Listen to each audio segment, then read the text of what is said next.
I'm Ben Ryman, and this is Behavior Speak.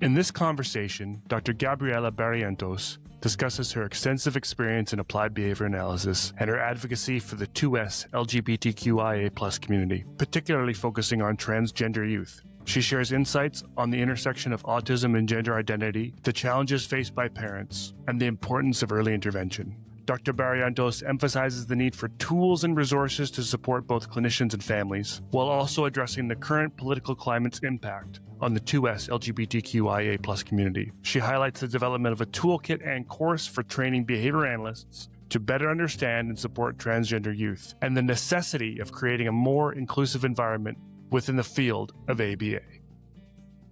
All right. Welcome, Gabriella. Thank you. Yeah, stoked to have you.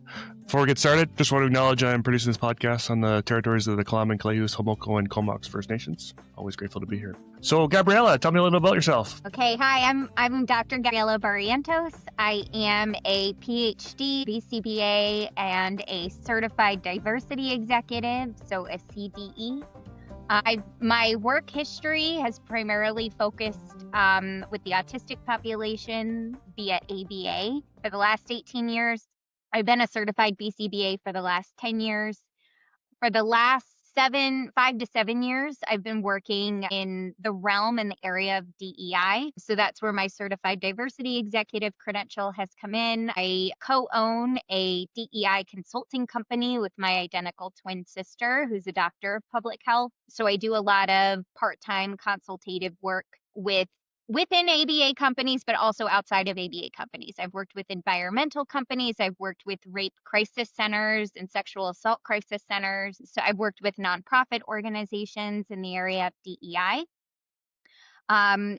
Within the kind of realm in the area of ABA, my most specific scope is in working with transgender and autistic youth. So there is a high correlation of being part of the LGBTQ+ community and being neurodivergent. Specifically, there is a high correlation of being autistic and transgender or having expansive gender. So I got my first referral for a transgender child 7-ish years ago. And it was at the time I was working for an ABA company where the referral had come in and it was within the same time frame that the referral had come in. I had just taken leave from work in order to march at the Capitol for transgender rights. My director and the company knew that I was starting my CDE work and working in the area of DEI. So the director called me and asked if I would accept the case, mostly because she was like, you're going to be a safe person for this parent and for this child. And I said, well, let me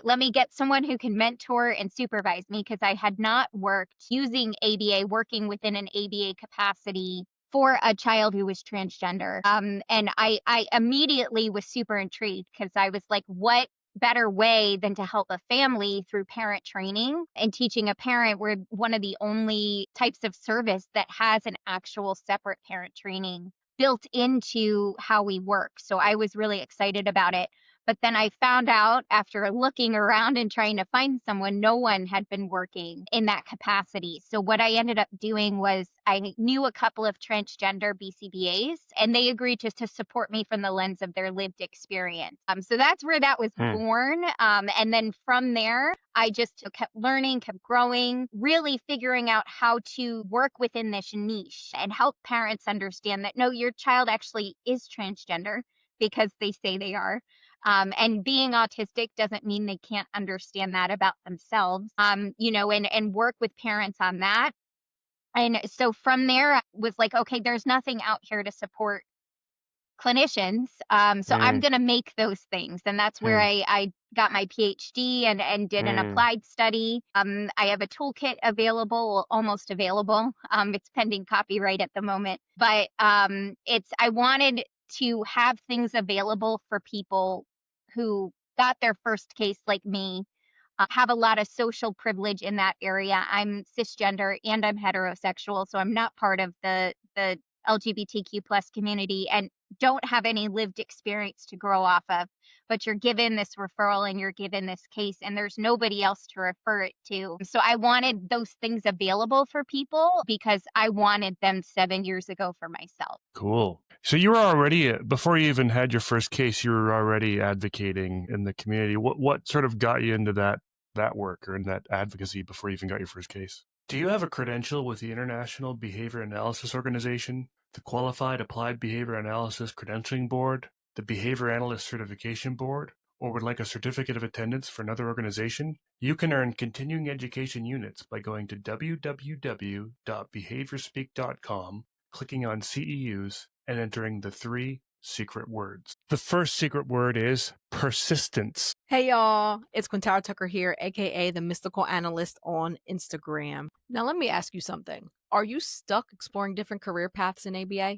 Do you need to update that resume or CV? Or have you ever dreamed of speaking at different ABA conferences but don't know where to begin? If the answer is yes, then my 4-week virtual multicultural mentorship program is for you. During the program, we'll dive into career growth, branding, public speaking, and more. And you guessed it, all through a culturally responsive lens. We meet once a week, starting August 4th, all the way through August 25th. And don't worry, if you cannot attend live, the sessions will be recorded. Spots are limited, so join us and start becoming the BCBA that you are meant to be. For more information or to sign up, click the link in my Instagram bio or visit www.qbconsulting1. So it was, I think that for a while, I kind of saw things almost separate. Like I saw my ABA work over here and my advocacy work over here until I really started to realize how directly linked they were. So I started working in a leadership position like 10 years ago. Actually, it was over 10 years ago, probably about 15 years ago now, in an area in California, in a very remote area of California in the Mojave Desert. I tell people, if you've ever seen Breaking Bad,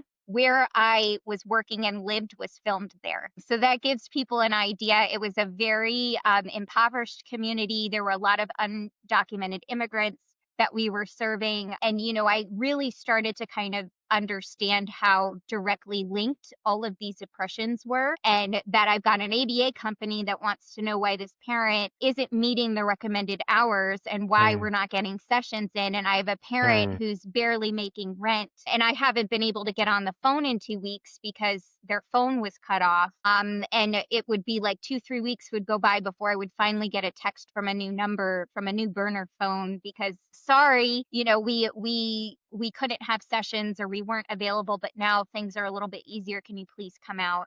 Can you send a tech out? And you've got the company wanting to know, what are you doing to get the buy-in from the parent? And I'm like, it's not about the buy-in from the parent. It's about the fact that this parent doesn't have basic necessities. So meeting with me can't be a priority. And having a tech in the home can't be a priority because they don't have electricity on at the moment.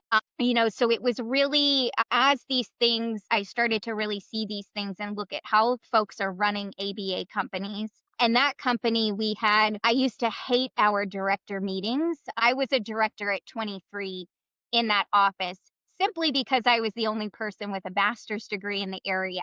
So my spouse is in the military. That's how we got stationed there and got moved there. It was, so I hated having director meetings where I would be meeting with somebody in an area that was very wealthy, part of California, from the same company. And they're talking about how this director's billable hours and this office billable hours. And I would be like, well, what's your drive time between homes? Oh, it's like 10-15 minutes because you work in a very wealthy, affluent suburban area. And I'm like, okay, well, I am trying to staff cases an hour apart minimum. So it was very, and yet you still have the same number of billable hours in a month. And your contract says this many, and so does mine, but I'm working 60 hours a week because I'm driving an hour to an hour and a half between homes before telehealth was even a thought in anyone's mind. So, to kind of, to longly answer your question, it's just seeing how directly interlocked and linked these things are. And the more and more that I was working in both areas and focused on both areas, I was seeing how they connected. And that, no, actually, we should be having conversations with our ABA department about the overturn of Roe versus Wade, for example.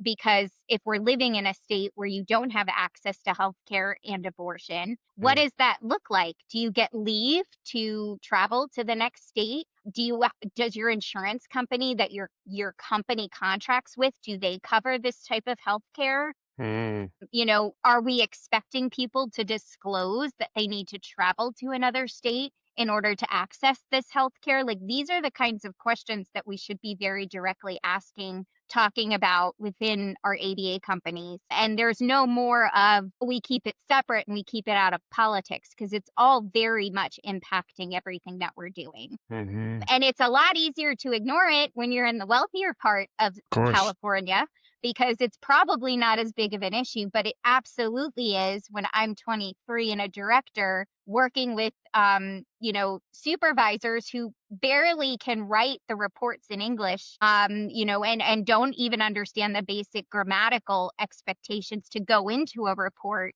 or I'm sitting there teaching them where to put a comma, in addition to what a clinical recommendation should be. So it's all of those things are things that we need to be considering. And that's how it just kind of all came together for me over the course of the last, 15 years. That's amazing. Tell me more about the work you're doing in your PhD. Okay, so let's see. We're recording right now in April of 2025 for people who are listening, just to give them an idea. I completed my PhD in October of 2024. I graduated in December of 2024. I got my PhD through Queen's University in Belfast, Ireland. I intentionally chose a university that was not in the United States.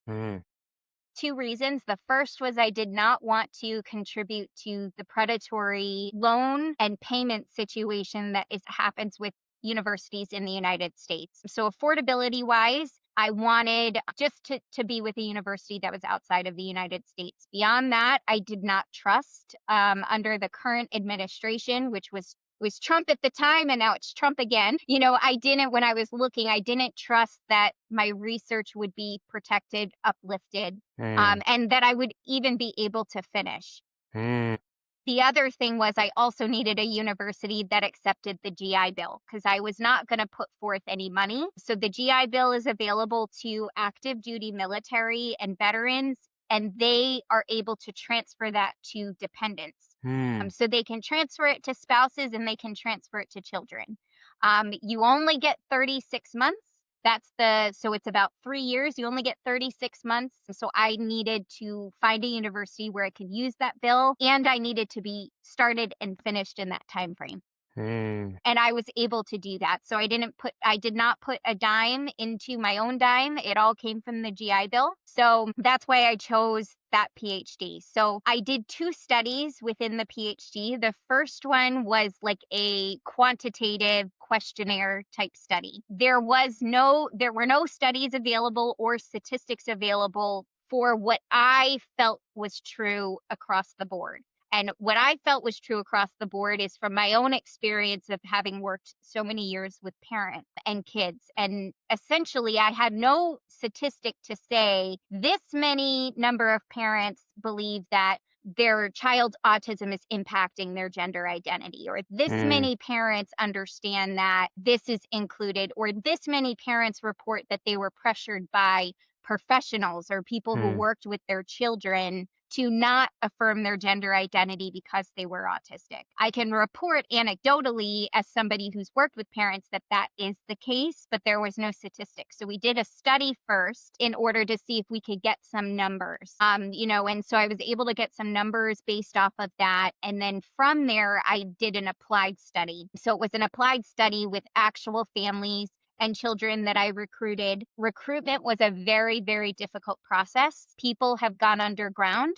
People do not want to openly admit or participate in because they're worried about safety. They're worried about outing themselves, about outing their children. There are bills pending that want to criminalize parents for affirming. their kids. So it was very difficult to get. Even an anonymous questionnaire was my first study. And even that, I think I only had like 34 responses. And I had wanted to get like hundreds in order to make Wow. it really statistically significant.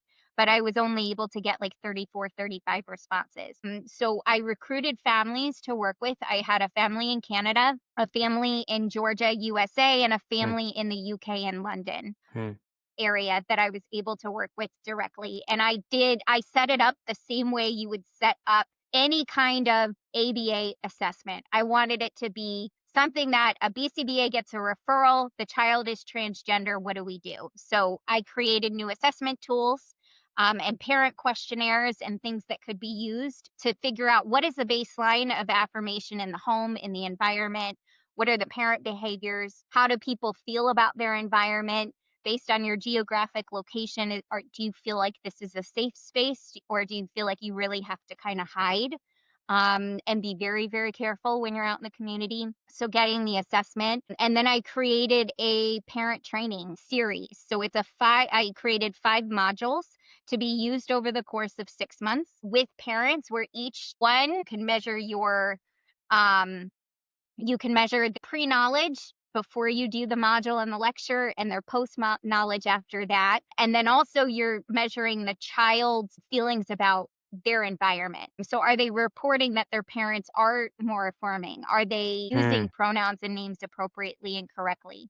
I'm literally taking data on frequency of like, how often are you misgendering your child? And if you are you self-correcting it? Wow. So taking actual frequency data, increasing your language where you're affirming, decreasing the misgendering, so really teaching them those skills. In addition to that, you're teaching parents how to deconstruct their worldview. So this is where I'm really pulled from my DEI background of like, I understand that you've heard this in the news. I understand that this is said on Fox News multiple times a day, cycled through all the time. This is what the statistics say. This is what science says. And ultimately, do you want to keep your child alive? What is the goal here? If you want to keep your child alive, these are the things we do in order to keep kids alive. And a lot of my kids have had suicidal ideation, suicidal attempts in the past. So really direct things that we can say to parents, look at what's happening here. And then depending on where the child is, it's okay, I realize you step outside your home and it's not safe, but in the 4 walls of this house, this is a safe space and a soft space for your child to land. So what do we do here in your house? Because I know we have no control and little control outside of these 4 walls, but within these 4 walls. So I taught them how to advocate. I taught them what to look for. We unpacked a lot of TERF mentality. So TERFism, very famous TERF is J.K. Rowling, who she's spouting this very hateful language, this hateful messaging from a large platform. And a lot of that can be very seductive, especially to cisgender white women, because it weaponizes white women's safety, and it tells you that this is making you unsafe and this is taking something from you. So it weaponizes their anger about that, instead of recognizing that actually, no, trans women aren't taking sports scholarships. In the United States, 95% of sports scholarships go to men's teams. So it's actually cisgender men that are taking from women, not transgender women, right? So it's this very seductive that you don't even realize it's happening, or that you've internalized it. So you have to really unpack that with parents and help them understand all of these things. And then also teach them how to combat those arguments. Because I get parents where they're like, listening to me and they're like, yeah, that's great. And then a week later they come back and, they're like, I tried to talk to this person, or I tried to explain this to my husband, or I tried to talk about this. And I got lost somewhere, and then they started making sense over here. And I'm like, okay, that's because we need to practice. We need to practice. What are the responses to this? Let's unpack, what did they say? And then say, well, actually, did you know this statistic exists? And this is what science says. For the kids, I also work directly with the children. So the same way you do in an ABA referral, but those goals, they were all self-selected by the kids, and they fell in the domains based on the DSM. And the reason why we set that up that way is because that is the expectation with third-party funding in the United Mm. States. That you have a goal under self-help skills, that you have a goal under socialization, that you have a goal under functional communication and goals under safety. But they were directly related to their gender identity. So safety-wise, it's what is an emergency protocol in the community and what are the steps for the community protocol? And that should not ever involve the police. ACAB all the time in all areas. Cops are not safe for transgender people. Cops are not safe for autistic people. So we do not call the police and we do not involve the police. We create other types of safety protocols. What is the step-by-step guide? Is it that we text parents, that we call parents, that we leave immediately? So it's safety-wise. Socialization type goals might be, what are the characteristics of safe people to come out to? And it's not Gabriella telling you what those are. It's you and I sitting down together, figuring out what that is and almost creating a checklist together for you to think about, okay, what do I need to see maybe before I come out to somebody? How do I test the waters? What does that look like? Functional communication type skills, it might be, how to come out to somebody. Or how to advocate or self-advocate, or creating. I have one learner where we, got an index card. When he would go and sit down and speak to a doctor, he would hand them that index card that would say, I'm autistic. This is what I struggle with. This is how I can be successful. And essentially saying that my hesitation is not because I'm not sure that I want hormone replacement therapy. It's because I don't I need time to process your question.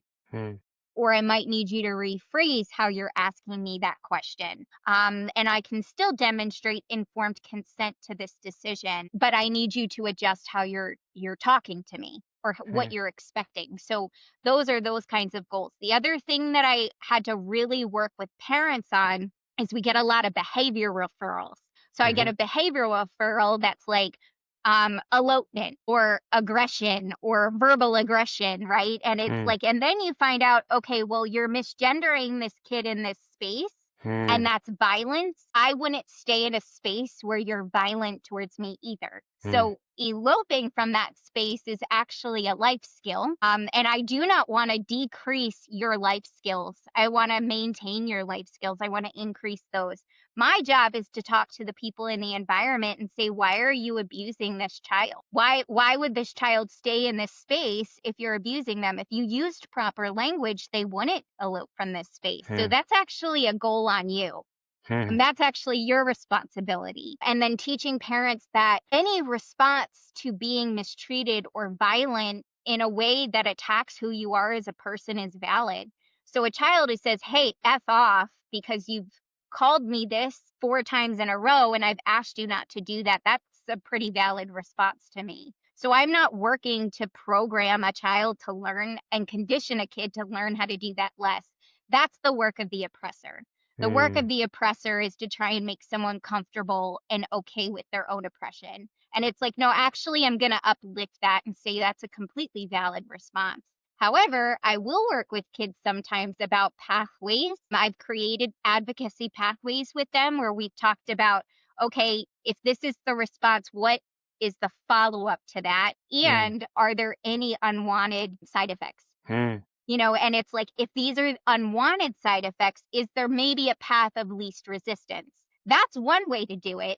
And I'm like, hey, I'm with you. If you want to burn it down, I'll bring the matches and we'll go together. But are you ready for the fallout to burning it down? Do you know what will happen? And it's totally valid to choose a path of least resistance or a different way. So it's very much about uplifting, centering the autonomy of that learner, centering the autonomy of that child, and teaching a parent to do that. Working with parents on working through their fears. I have so many parents where they're just afraid. And really that's what it comes down to is you're really actually not that worried about your kid wearing a dress. You're worried about what will happen to your kid while wearing a dress. But you know what? You're so afraid that you're turning into your kid's first bully.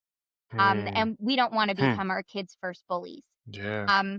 And whether or not you try to stop your kid from wearing that dress, they still are who they are.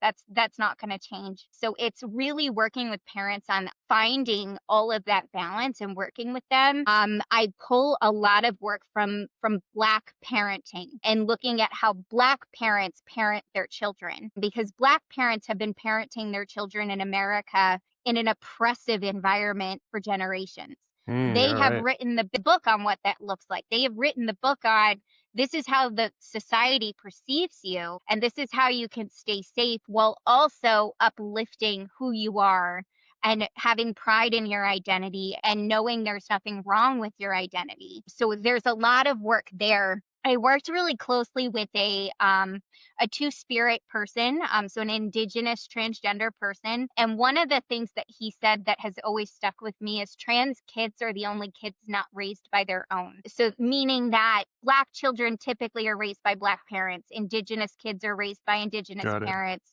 but cisgender parents are raising transgender children. Of course.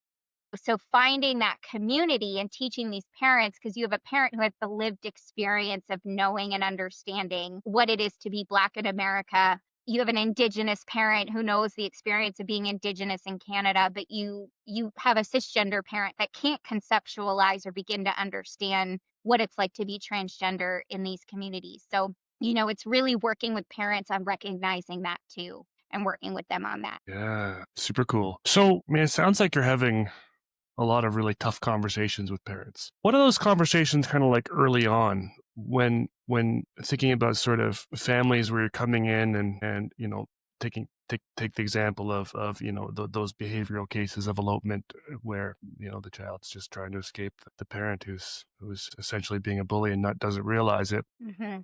And the parent probably thinks it's something completely unrelated as to sort of why they're engaging in this behavior. What do those early conversations look like to a parent who has no knowledge of this stuff, pretty much says my kid's going to grow out of this, it's they're a tomboy or whatever, all those sorts of that usual language of sort of, in time it'll go away. How do you, and maybe not so connected to, some of the more current language. Like I'm kind of mid-range in sort of that age bit. I turned 50 last year.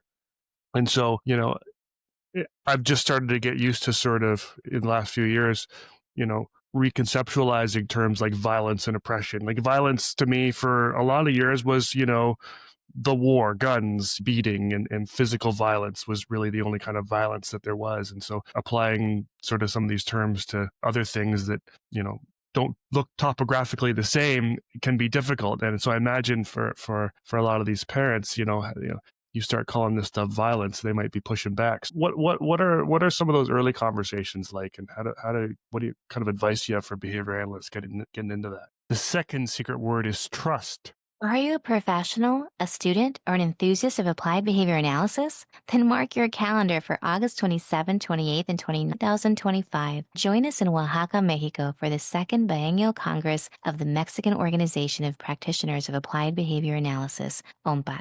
Building a better life and greater well-being through applied behavior analysis. On Wednesday, August 20th, we'll kick off with a full day of specialized workshops led by international leaders including Dr. William Heward, Dr. Greg Hanley, Troy Fry, Miguel Avila, Dr. Lee Mason, Dr. Rocio Rosales, Alonso Andrews, and Dr. Janet Sanchez Enriquez. On August 28th and 29th, we'll host a single-track conference featuring keynote presentations by the most respected voices in the field: Dr. Timothy Vollmer, Dr. Neil Martin, Dr. Patrick Fryman, Troy Fry, Miguel Avila, Dr. Janet Twyman, Dr. Robert Ross, Dr. Jonathan Ferdinand, Dr. Robert Pennington, Dr. Fernando Armendariz, Dr. Silvia Morales Chainé, Dr. Juan José Sánchez Sosa, Brandon Franklin, Dr. Alejandro León, Dr. Varsovia Hernández Eslava, Dr. Violeta Félix, Dr. Edgar Landa,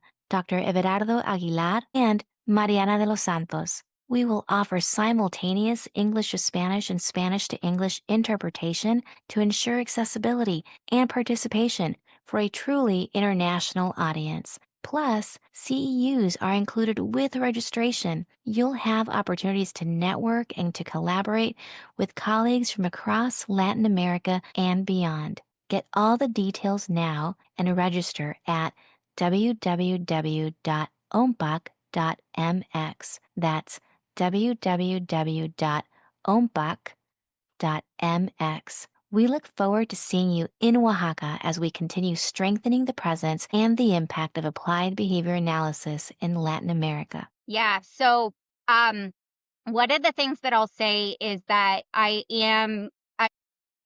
hopefully this summer is the goal. I'll be launching a 12 CEU series along with the toolkit. So the toolkit is 375 pages of just everything. It's programming, it's the parent training slide decks, it's everything. And supplemental resources to teach these things. And then Awesome. the CEUs is going to be how to do this. So it's going to be a little bit of building the plane as we're in it, because I also am teaching the BCBAs the same thing. So I would say what you just said about parents and how parents are entering conversations, behavior analysts are as well. So it would be very easy for a behavior analyst to become the oppressor who isn't knowledgeable about these things and walking in and talking to a parent and going, yeah, it makes sense. They can't be telling people to F off. Like, we can't be doing that, right? So this is something where I'm saying if you get a case and you have a referral, you need to get proper training, because we aren't going to know this unless we really learn it. The same way we've all been raised in a very specific type of culture. So these aren't things that we're just going to naturally know. These are things that we're going to have to learn. So when I'm working with those parents and we get those initial conversations, I would say first I start out in the assessment. And it's a bit of a balance because I want to get true baseline data. So in that very first meeting, I'm quietly marking down like how the frequency in which you are misgendering. I'm almost getting a clicker because it's so often. In my study, I stopped taking data after like 25 occurrences because it was so often. It was basically 0% accuracy. So I just said I would cap it at 25, an underestimated baseline, but it's like within an hour time frame. How often is that happening? So I'm not necessarily correcting in the very first initial assessments because I'm getting that baseline data. I also have had the experience of parents saying, well, my kid doesn't even know. My kid's not even sure. And that might be the case. But then when I speak to the child in the assessment and I do the kid interview, it's no, actually, I've been this way for 2 years and I've been saying this for 2 years. I'm not unsure. Right. So it's like getting that. And then once I get like the assessment in and those kinds of things, that first meeting is where we really set guidelines. And I have mutual agreements that I work on with parents. And the first mutual agreement is like, what is our shared goal sitting down in this space? And our shared goal sitting down in this space is to make your child safe and happy and alive. And this is where we can share ground and a goal from like at every moment in time, we can come back to that this is where we want to be. And we may disagree at times about how to get there, but we know we have to get here. Then I say, when I set standards and I say, in this space, these are your child's pronouns and this is your child's name, and we are going to use those together. And while I need you to start embracing that outside of our sessions, when you and I are speaking together, this is what we will use. And I'm going to let you know I'm going to correct you. I'm going to stop you and I'm going to expect you to correct yourself. And this is what we need to be doing. What I also do is I have created a resource. It'll be available in the toolkit. It is a live resource and I've got it right here. How many pages is it? It's 32 pages and it hyperlinks. It's called Common Anti-Transgender Arguments and How to Combat Them. So it's every single argument that you will hear is not new. Anything that I've not heard anything new in a very long time. It's all been the same, where it's like, hey, not everyone agrees with gender transition. That's a common argument in one way or another, in one topography or another. And the response is, okay, well, 1.3 million doctors across the United States, as well as every major medical mental health organization, including the American Medical Association, the American Academy of Pediatrics, the American Psychological Association, recognize medical necessity to support people in affirming their gender identity. And that's pulled directly from the Human Rights Campaign. And then every single thing I just said directly links to the article. Yeah. So Cool. I have it up on the screen when I'm talking to the parent, and I can just scroll right down to whatever argument that is. Awesome. Another argument I hear is, oh, well, I've studied this from a mental health perspective, right? It's like, I've studied this. And this is one of the big problems that we're facing generally in our communities, is that people think they, quote, studied something because they read Facebook, or that they're somehow just a little less informed than the person with the PhD or the medical degree. So I always say, okay, well, I'm not sure what resources you've looked into, but I'm going to suggest you look at the WPATH, the word path, which sets and publishes the standards for ethical guidelines, which articulate a professional consensus from psychiatrics, psychological, medical, surgical management, gender dysphoria, all of those things say this. So here's the link for you. I'm going to drop it in the chat, Mom. So I don't know what you've been looking at, but this is what we should be looking at. Or, I always get I personally know someone who transitioned and then they realized it wasn't for them. Everyone always personally knows someone. And I'm like, and I say to people, listen, I'm not going to call you a liar. I'm not going to do that. What I am going to say is everyone seems to know someone. And then when I start questioning, they don't actually know. It's someone they've heard of. And they've heard about it through someone else, or they heard about it from someone else who heard about it from someone else. And it started in Fox News. And guess what? Fox News made that up. Right. So I always tell people, and I'll say to parents, I'm not going to call you a liar. I'm not going to question what you know or what you don't know. What I am going to say is this, is that studies have found that detransition rates, regret rates, are as low as 1 or 2%. And here's the link for that, right? So it's all in this 30-page document that I've made that hyperlinks it. Here's the link to that. Nice.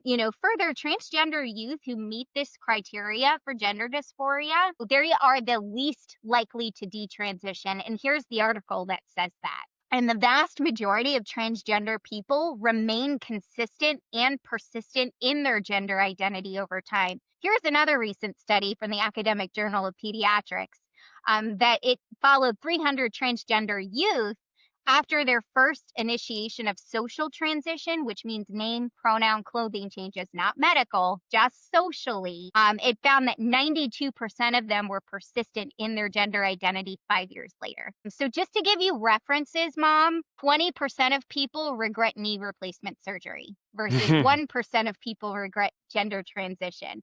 Wow. Sometimes I tell parents, do me a favor. You ever give your kid like pediatric Tylenol? Oh yeah, sure. I'm like, go get the bottle, bring it here. Sit down in front of the computer, bring it here.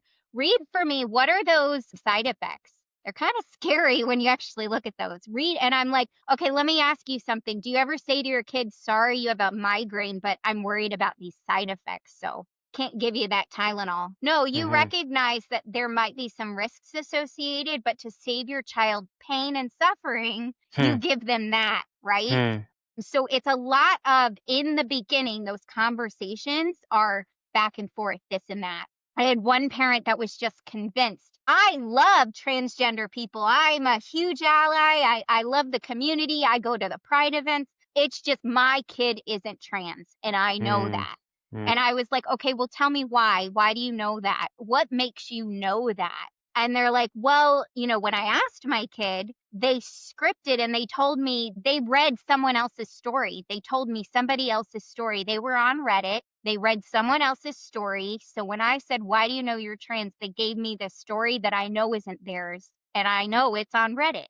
And I was like, okay, now anyone who doesn't understand how to work with this population is going to go, ooh, that makes sense.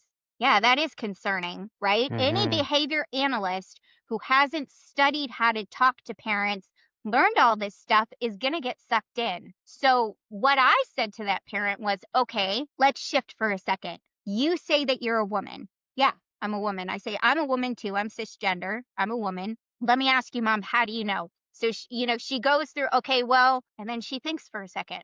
And I'm like, interesting. Can't come up with a reason, can you? So she's like, well, I like to cook.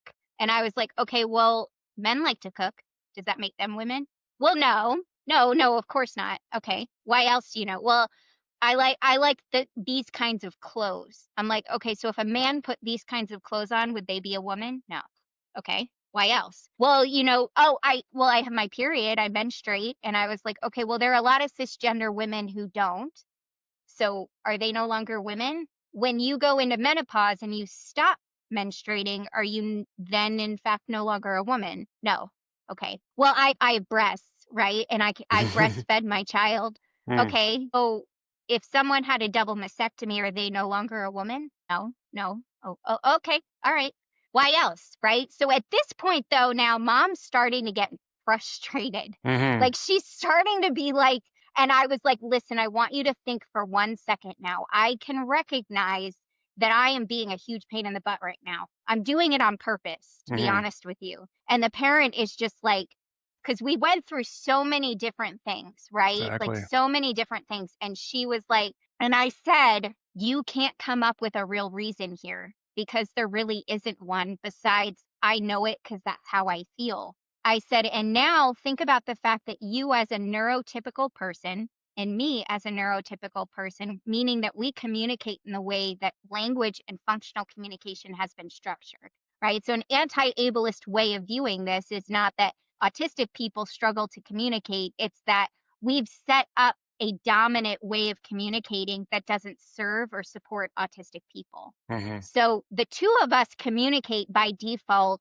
in the dominant culture, and you're struggling to answer that question. So now you've asked someone who struggles to communicate in the dominant way, and they're struggling to communicate to you. Now, this goes back to us as behavior analysts when we're doing our assessments and you get all that information. I said to the parent, listen, I remember when we did the assessment that you told me your kid used to script years ago, that your kid used to script Frozen for you and that you would know based on the context of what was scripted, what that kid needed. Mm. You didn't go, maybe my kid actually isn't hungry. You just understood that because of the context, your child was hungry, so you fed them. Mm. So if you trusted your child then, do you think you can trust your child now? Mm. And it was just a complete shift at Yeah. that point where that parent really started to recognize and understand. And I've been doing this for a lot of years, and I'm telling you, within the first few weeks, let alone that first 6 months, I love writing my first progress report because it's remembering back to the ITP and that initial treatment plan where I'm almost going, how am I going to get this parent on board? Like, what are we going to do? And then 6 months later, I've got the parent who is telling me, in the beginning, my kid needs to just be okay with it. They need to get over it. They need to accept that people aren't going to know who they are and stop getting mad when they're misgendered to a default of, listen, we respect pronouns in this house, or your pronouns are going to be was, were. Like, Mm. fully shifted into this advocate in 6 months, and it's completely doable over the Mm. course of those 6 months. Mm. So that's one of the things that really kind of kept me going all these years is just wait. In that next meeting, sometimes I don't address everything. I just write it down for later, and guess what? That's a topic in our next meeting, because constantly calling it out directly doesn't always keep the buy-in. Sometimes it's needed and sometimes it's not. And that ability to differentiate when and not to do that has come from my DEI training background. And it's the knowledge that I'm going to see you in a week. So I'm going to write that down, and we're going to somehow slip that into discussion, slip that into conversation. I'm going to talk to you about it almost antecedently rather than almost telling you, no, that's a problem. That said, I do tell parents, no, that's a problem quite often. But I establish a really good relationship and rapport from the beginning with parents. ¿Eres profesional, estudiante o entusiasta del análisis conductual aplicado? Entonces tienes una cita este 27, 28 y 29 de agosto de 2025 en Oaxaca, México, en el segundo Congreso Bienal de la Organización Mexicana de Practicantes del Análisis Conductual Aplicado, OMPAC, construyendo una mejor vida y un mayor bienestar con el análisis conductual aplicado. El miércoles 27 de agosto nos arrancamos con una jornada de talleres especializados impartidos por líderes internacionales como el Dr. William Heward, Dr. Greg Hanley, el maestro Troy Fry, maestro Miguel Ávila, el Dr. Lee Mason, la doctora Rocío Rosales, el maestro Alonso Andrews y la doctora Janet Sánchez Enríquez. Los días 28 y 29 de agosto viviremos un Single Track Conference con conferencias magistrales de grandes referentes del campo y entre ellos Dr. Timothy Ballmer, Dr. Neil Martin, el Dr. Patrick Fryman, el maestro Troy Fry, el maestro Miguel Ávila, la doctora Janet Twyman, el Dr. Robert Ross, el Dr. Jonathan Ferdinand, Dr. Robert Pennington, el Dr. Fernando Armendáriz, la doctora Silvia Morales Chainé, el Dr. Juan José Sánchez Sosa, el maestro Brandon Franklin, el Dr. Alejandro León, la doctora Varsovia Hernández Eslava, la doctora Violeta Félix, el doctor Edgar Landa, el doctor Everardo Aguilar, la maestra Mariana de los Santos. Contaremos con la traducción simultánea a inglés y el español al inglés para asegurar el acceso y la participación de una audiencia verdaderamente internacional. Además, los CEUs están incluidos en la inscripción. Tendrás la oportunidad de establecer redes de colaboración con colegas de toda América Latina y hasta otras regiones. Consulta todos los detalles y inscríbete en www.onpac.mx.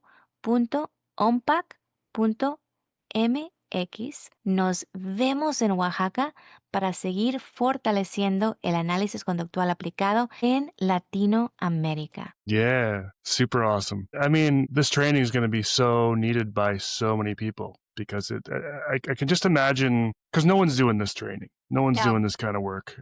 I mean, there's been more sort of around sort of general kind of culturally responsive care and that sort of thing. And that might be a start for folks. And I think maybe for some parents who have, maybe already garnered some level of acceptance of their child and just helping them with sort of safety skills. There's probably some folks that are able to do that and help folks get on their way. But I imagine there's a lot of behavior analysts right now that are unknowingly doing a lot of damage. Absolutely. Yeah, definitely. And so my goal, I'm piloting the first cohort in May and June. I did it via invite only. So I invited behavior analysts that I knew in some capacity.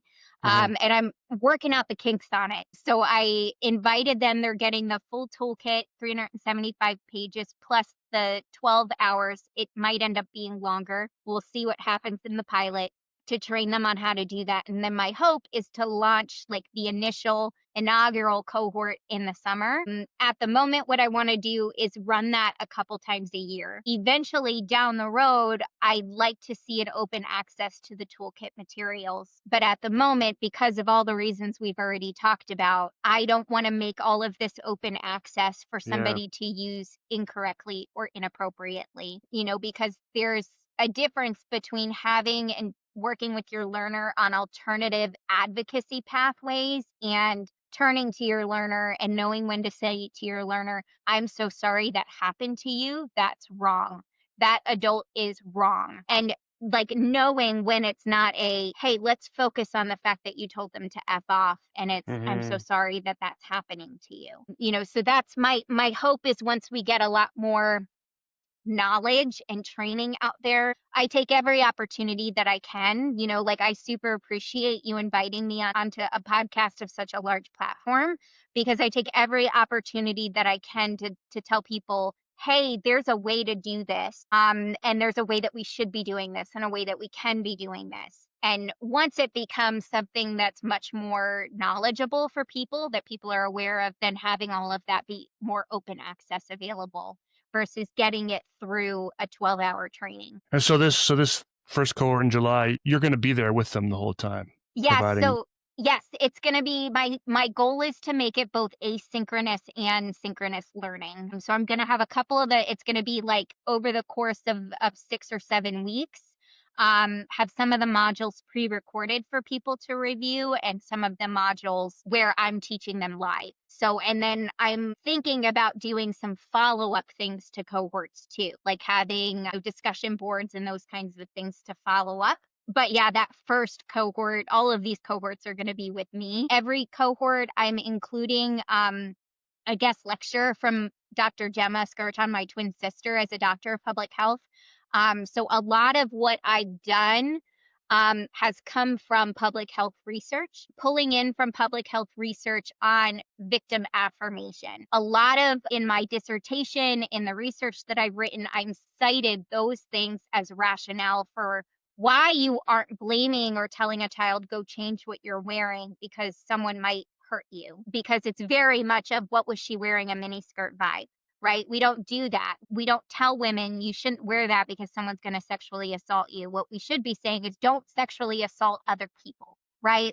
So it's a taking from there. So she's going to give a guest lecture. And then also I will have a lived experience panel. So a panel of transgender and autistic adults that will be also talking on that panel as well. I will say all of my research has encompassed lived experience in some capacity. So my dissertation itself, I recruited sensitivity readers. There is no standard to pay them for academic research because people aren't really using that. That's not really happening. So I was like, what do I pay people to read this and give me their opinion? So what I ended up doing was I looked at what large publishing companies like Random House, what do they pay sensitivity readers? Nice. And the range is like 1 cent to 5 cents per word, which is about $20 to $25 per page.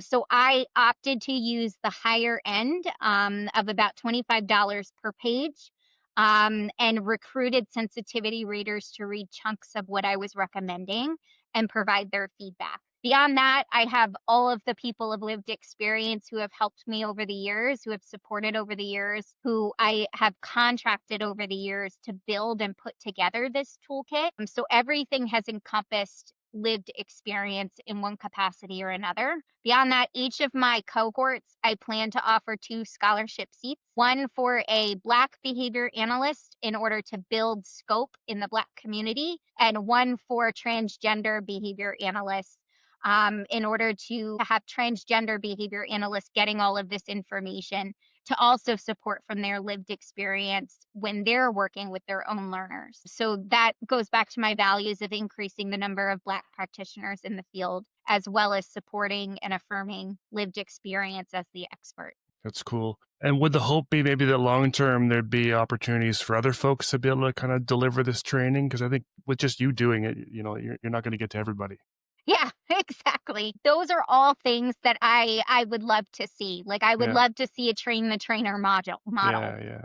In some capacity. I would to get more people out there learning how to do this. And it's especially because we have such a high coincidence rate of LGBTQ plus people and transgender people, and the majority of BCBA serving autistic people. This is an untapped area that we should all be aware of and know about that nobody does at the moment. So yes, I do. That's long term. I'd love to see like a train the trainer model. Yeah. Where I would draw from autistic people first, autistic BCBAs first, as a train the trainer type model. Cool. Kind of a question that some folks may be thinking about as well. So I imagine a lot of the referrals, a lot of the work you're doing are with kids that have already been having a lot of these thoughts and about kind of where they're at. Is there any place for this kind of work in like really early intervention, sort of before kids are maybe even I mean, again, I'm not a parent myself, and I haven't done a lot of work in early intervention, so I kind of don't even know where sort of 2-year-olds are at in sort of this conversation. But I guess maybe that's a 2-part question: is sort of, how far back do we see kids having thoughts that maybe things aren't right? Yeah. And 2, are there things that folks can do in early intervention to maybe help, sort of prevent, further problem down the road? Yeah, so that's a great question. I had a whole section on this in my dissertation in terms of like what should come next for recommendations. So the first thing I'll say is gender identity, based off of multiple medical resources and psychological resources, say that gender identity develops between the ages of 4 and 7. That's the kind of the range. That said, there are kids who are 2 and 3 that parents report having seen this. And so there's always I've had both questions. Aren't they too young? And shouldn't they have already known they're too old now? Right? Like I've seen both. So that's my answer is always, okay, gender identity develops between the age of 4 and 7. We can, of course, see it sooner. And then there are a lot of people who come out much later in life. I had a learner where grandparent came out because they were going through the parent training with me and realized that they had been suppressing parts of themselves and didn't realize it. So, and seeing those kinds of things in their 60s. There is no right age. There is no correct age. It just depends on each individual. In order to answer your question, my recommendation in my research was that we have recommendations now for screening, early intervention screenings that are occurring in the well visits. I've recommended that we also have questions and those kinds of things associated with gender identity in the early intervention and in screenings. Minimally, that we start telling parents to start remembering the fact that cisgender isn't the default and everyone else is different. It's that society has determined that being heterosexual and cisgender is the default, and then everyone else is everyone else or outside of that, instead of the societal shift of recognizing that we have multiple kinds of brains. We have multiple ways that people show up in the world in terms of neurotypicality versus neurodiversity. We have ways that people show up in sexuality, people show up in gender identity. So having these screenings, I also recommend that in early intervention, when you're starting with your initial parent training and you're working with parents on this is what autism is, you're also telling them, hey, just so you're aware, here's the statistics on the LGBTQ plus community. Beyond that, it's making sure that kids have access to representation, that you are watching TV shows that demonstrate same-sex couples, that you are watching TV shows that demonstrate transgender people, that you as a family are talking about transgender people and the LGBTQ community in an affirming way, that you aren't making jokes at home, that you are being aware of how it is that you talk about these kinds of people. It's not about making kids transgender. If you're transgender, you're transgender. It's about making kids understand that there's many ways of being and existing. And what I've told parents, I had a parent just recently who was completely confused on why I was asking her pronouns and what her child's pronouns were. And I just said in the initial conversation, you're probably not aware of this, but this is the statistic related to autism and expansive gender. So while your child might be cisgender, it's likely that their classmates might be transgender, that the people that they associate with, that their social group. So just so you're aware, it's standard that we ask these questions because we shouldn't be defaulting and assuming. So that's why I'm asking you that question. And that's why it's important for you to know that. So, and it's really in terms of early intervention, it's just kind of representation. It's just basic.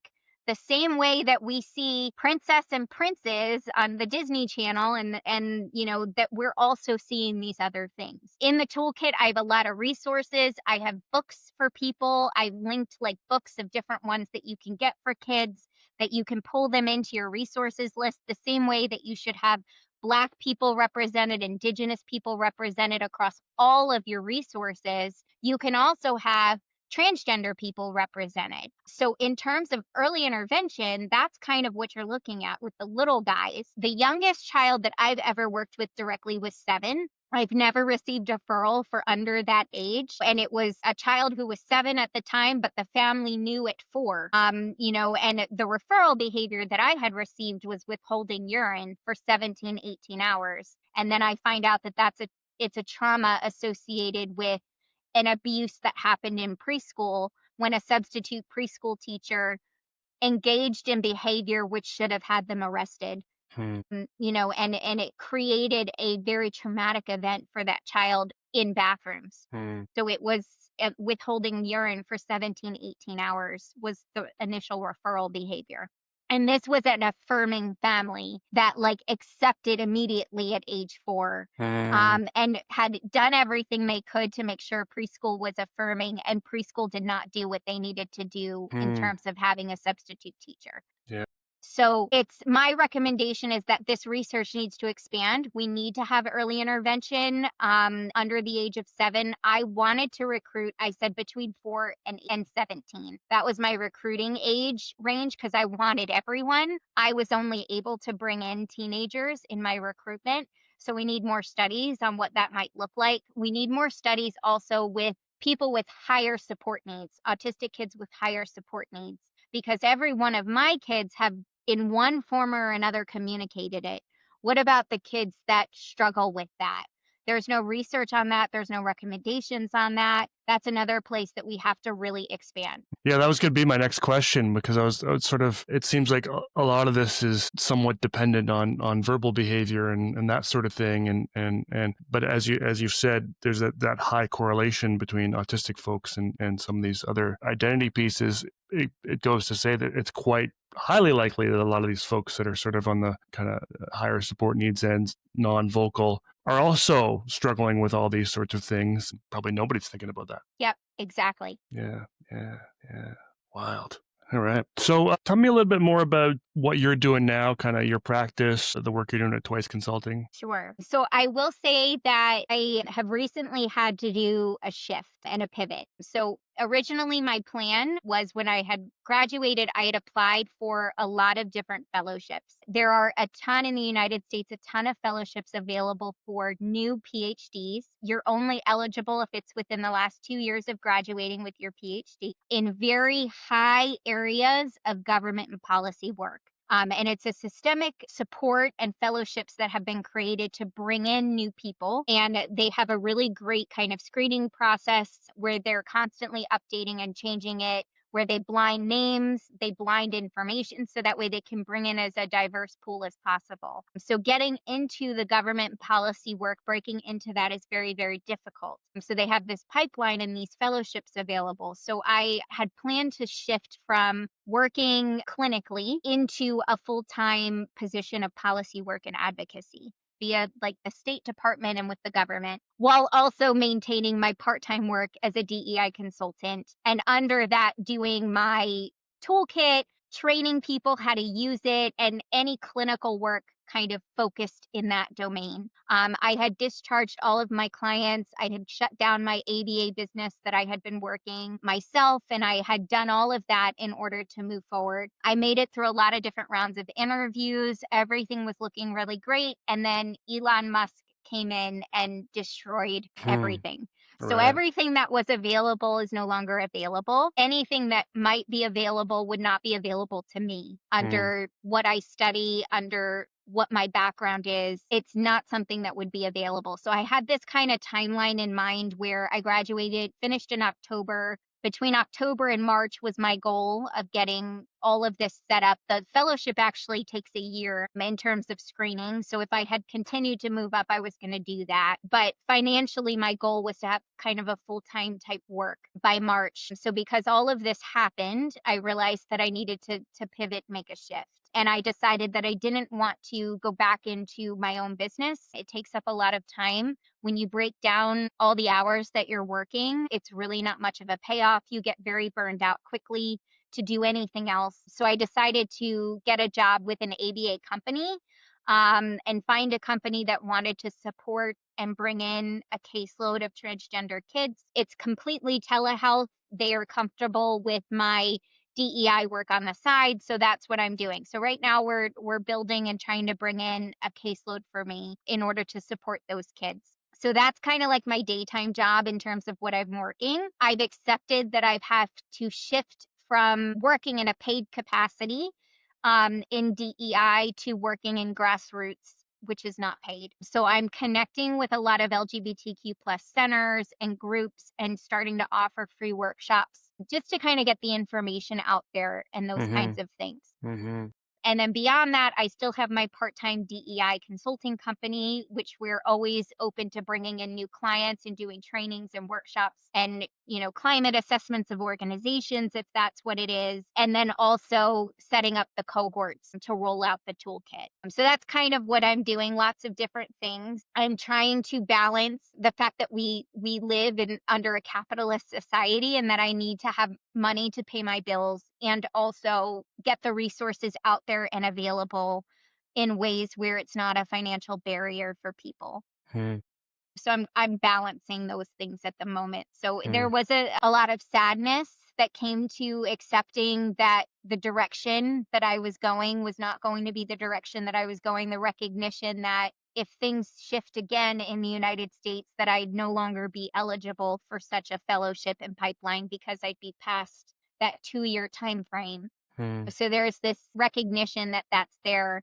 But also I'm recognizing that there are a lot of people who have lost their jobs because of Elon Musk and have no backup plan.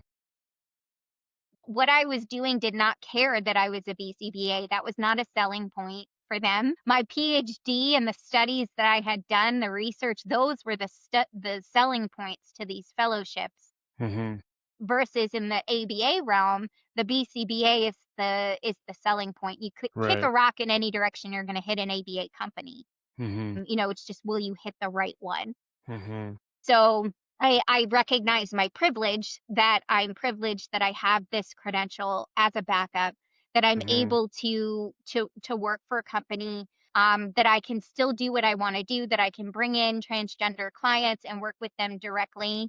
And because my heart and soul lies with systemic change, that in order to do that, it's going to be much more grassroots, organizing, supporting, and unpaid labor, essentially. Yeah, I can see a lot of people being out of work in the DEI space, and then of course some of the changes that have happened recently, sort of at the BACB around sort of DEI requirements, although none of them had actually come into effect yet. They were going to come into effect in a couple of years, and that would have probably brought more folks to hopefully access some of your work. So it's going to be sort of probably more of an uphill climb to sort of get that stuff out to the ABA community. Absolutely, 100%. Yeah. And you speak sort of about the privilege of having the BCBA, so you can still have some work, and and sort of all the stuff with sort of Elon Musk and the U.S. government sort of removing kind of DEI and all the DEI language, and of course all the language around transgender and only two sexes and all that kind of thing is also just putting up more walls and making your cohort and the work you're doing in your toolbox even more needed, kind of than it was before. Now it's you mentioned it's sort of end April in 2025. In the last sort of week or two, there's been sort of another announcement kind of from the Trump administration around from the sort of health and human services side of things around this sort of autism registry and kind of going back to sort of more eugenics kind of conversations and cure and autism destroying families and all these sorts of things, which of course is all awful and needs to be spoken against. Do you see kind of the direction that maybe the Trump administration, RFK and so on are taking this stuff potentially being a problem for ABA as a whole, in that maybe it won't be sort of education and treatment. It's going to be about erasure and sort of genetic prevention or whatever, those sorts of things. The third secret word is misinformation. Twice Consulting is currently pre-registering students for their next cohort, and they have graciously offered $300 off any single enrollment for our audience. You can access this discount with the following code, BX_speak_2025. Twice Consulting is also offering 2 lived experience scholarship seats per cohort, 1 seat for a transgender BCBA and 1 seat for a Black BCBA, with priority seating for a practitioner who lives at the intersection of Black and expansive gender identities. Find out more in the show notes. Yeah, absolutely. I absolutely am concerned. I think that every behavior analyst should be concerned. I've worked outside of the United States in the past, and I recognize there's give and take. There's a lot of issues that we experience in the United States that outside of the country behavior analysts aren't experiencing. The typical behavior analyst does not have to write out what a fade out plan looks like in an ITP. I'm not thinking about fading this kid out when I'm just getting them in. There is a recognition of at some point, yes, we should all be doing that because these aren't cash cows. We're not just going to keep billing on clients, but you're not thinking about what a fade out plan looks like in an ITP, but the funding source in America requires that I write one in and that I have one that says that. So we've got that piece. That said, we also have third-party funding available, and outside of the country, a lot of people do not. I lived in Malta in Europe for 2 years. There were no ABA services at the time that I had come onto the island. I was the first BCBA, and now they've got companies and schools and everything are set up after I was there and kind of worked on the infrastructure piece while I lived there for 2 years, but we in America, BCBAs in America, we are definitely looking at a potential future that every behavior analyst outside of America has had to see in Europe, in the UK, where this is not a regulated profession. I do see, especially because not only are we focusing on these eugenics talks, we're focusing on slashing support. We're focusing on slashing and cutting funding, and I believe, yes, it's coming. I believe that it is going to move in that direction at some point. And I think that a lot of behavior analysts now in April 2025 are starting to realize how big of an issue this is directly for them and their own profession and their own livelihood, versus, being uninvolved or not paying attention or not really caring about what was happening in politics and now realizing how directly it's impacting. So I think that the chickens are coming home to roost almost, in a sense. That said, I also live in, and I tell parents this, I tell technicians this, it'll be in the cohort. We need to live in the what's happening today, not live in the what might happen in terms of our own behavior. Don't think about it and put your head in the sand and ignore it. It's do not change your behavior. And I say comply by force, not by choice. Right? Like just because there's a bill that's been introduced in your state that says teachers need to out kids in school, that doesn't mean that tomorrow you start outing kids.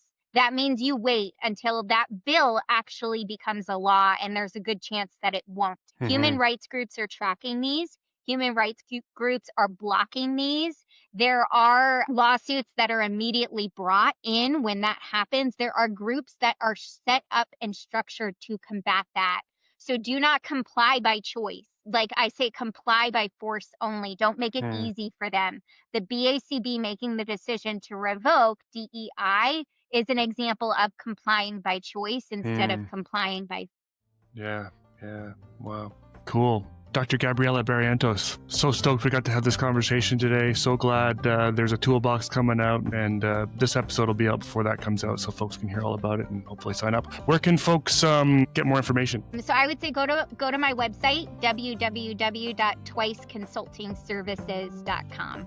That's right now we have a coming soon page in terms of the toolkit. So like I said, summer 2025 is when we're going to start rolling that out. And I want to roll it out several times a year. So people can find me on my website. Perfect. Gabriella, thanks for coming on the podcast. Thanks for having me. Awesome. I'd like to suggest a couple of other episodes that build on today's conversation. Episode 84 on how state-level anti-trans legislation is threatening the lives of trans behavior analysis students with Bryn Harris. And episode 60, which is a great primer on gender identity and expression with the incredible Janani Vaidya. If you enjoyed this episode, please consider leaving a review on Apple Podcasts, Spotify, or wherever you get your podcasts. And please follow us on Instagram @BehaviorSpeak.